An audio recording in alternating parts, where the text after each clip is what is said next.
The wake-up call has gone out to gold and silver buyers with this latest news on sales numbers from the Perth Mint.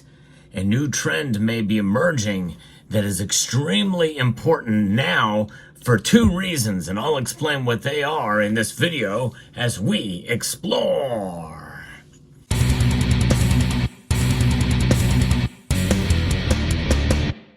It's good news, depending on how you look at it, that people are paying attention to gold and silver and accumulating it again.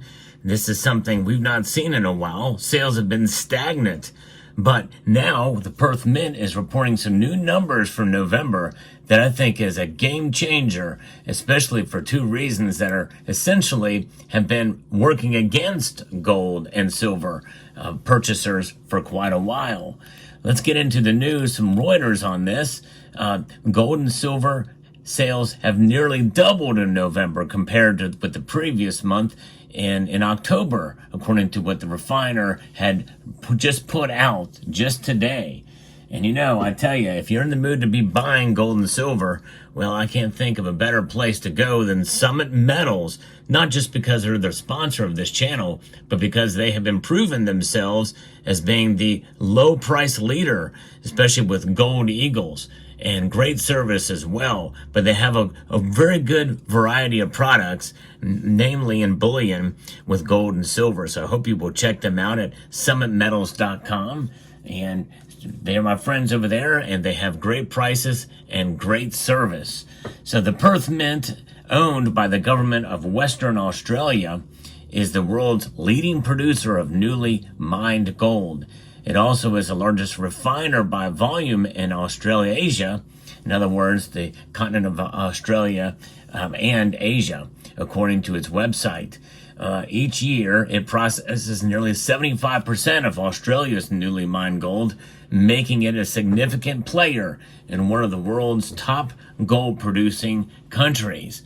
Now, sales of gold coins and minted bars gained 94.2% in November from the previous month to 58,136 ounces, which is the highest since June of 2023. That is remarkable to see that for gold that it has increased so much, especially with the prices being as high as they are. That's crazy.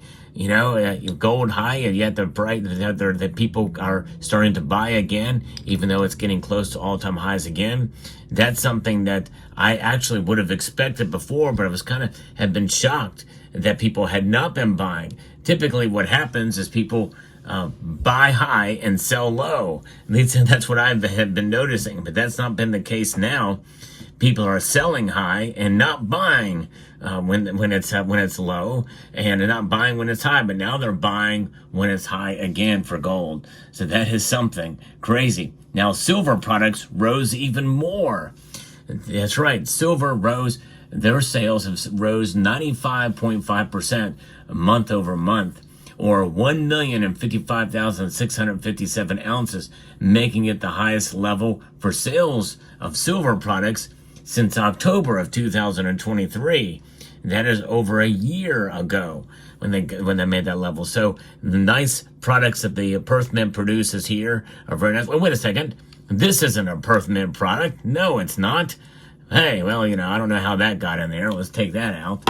Nonetheless, you know, silver and gold at the Perth Mint are really starting to shine now with the sales. Now, I think this is a pretty amazing numbers for two reasons. And the number one reason is, well, how can people afford it with the prices being so high for gold? But, you know, silver is much more manageable in terms of price. But, you know, still people are having a hard time with inflation. Inflation is one of the reasons why I'm a little bit surprised at this, because inflation is still rearing its ugly head, even though we are experiencing disinflation right now. That's on top of the already rising prices of pretty much everything else. In fact, according to the official numbers, the CPI, well, it's getting very close to normal, but we know there's other measures of inflation that are rearing its ugly head in terms of the numbers. And remember, we're not seeing prices go down for very much of anything. So inflation is still here and still with us, and it's likely going to stay that way for a while.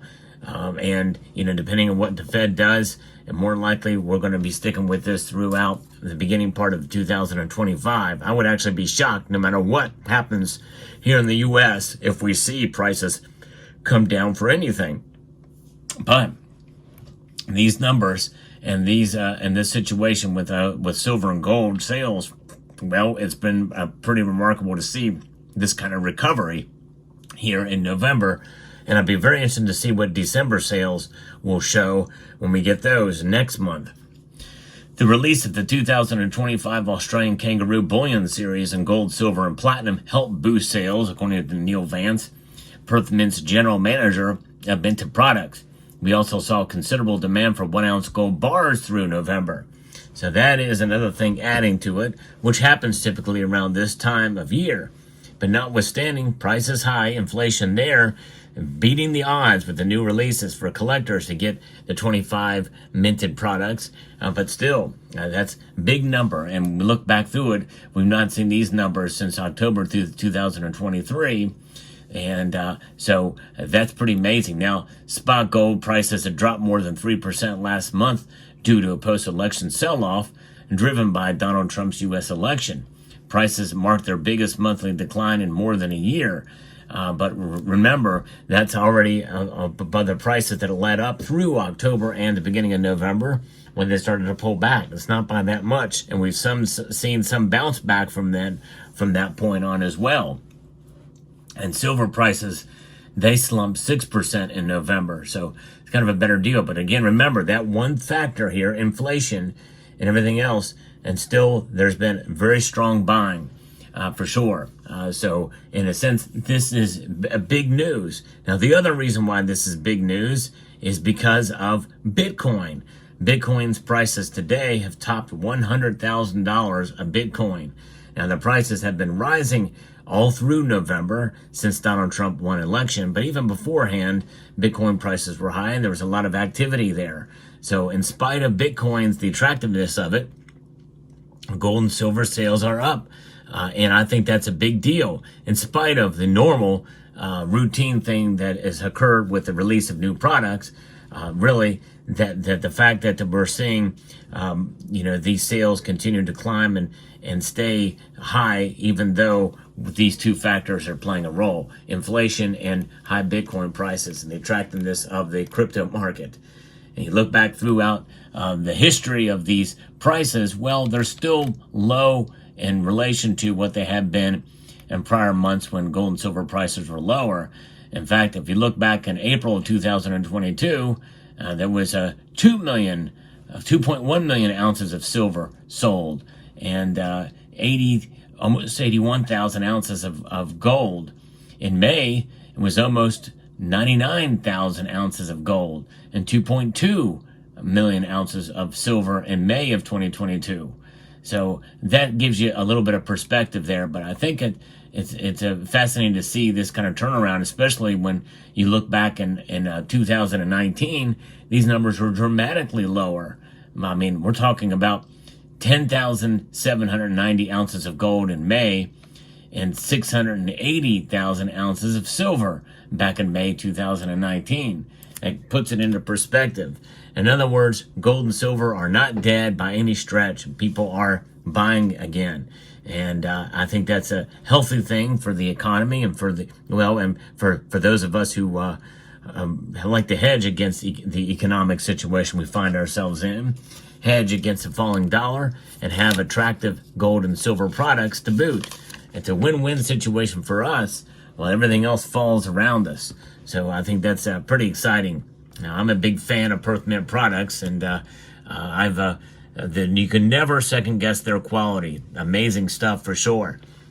So I hope you will consider some Perth Mint products for your precious metal needs. I think they're fine to collect as well, but just to appreciate the quality of the products there. So there you have it. Now, one thing I do like to do here on this channel is bring you the latest news and reports in the world of precious metals. I do post daily videos. If you find this information informative, insightful, and educational, and slightly entertaining, hope you will consider pressing the thumbs up button down below and subscribing to the channel if you haven't done so already. And it'll be very interesting to see how things play out next month, where gold and silver prices go in January of 2025, as we have a new administration sworn in, and how sales will be affected with not only the Perth Mint but other mints around the world.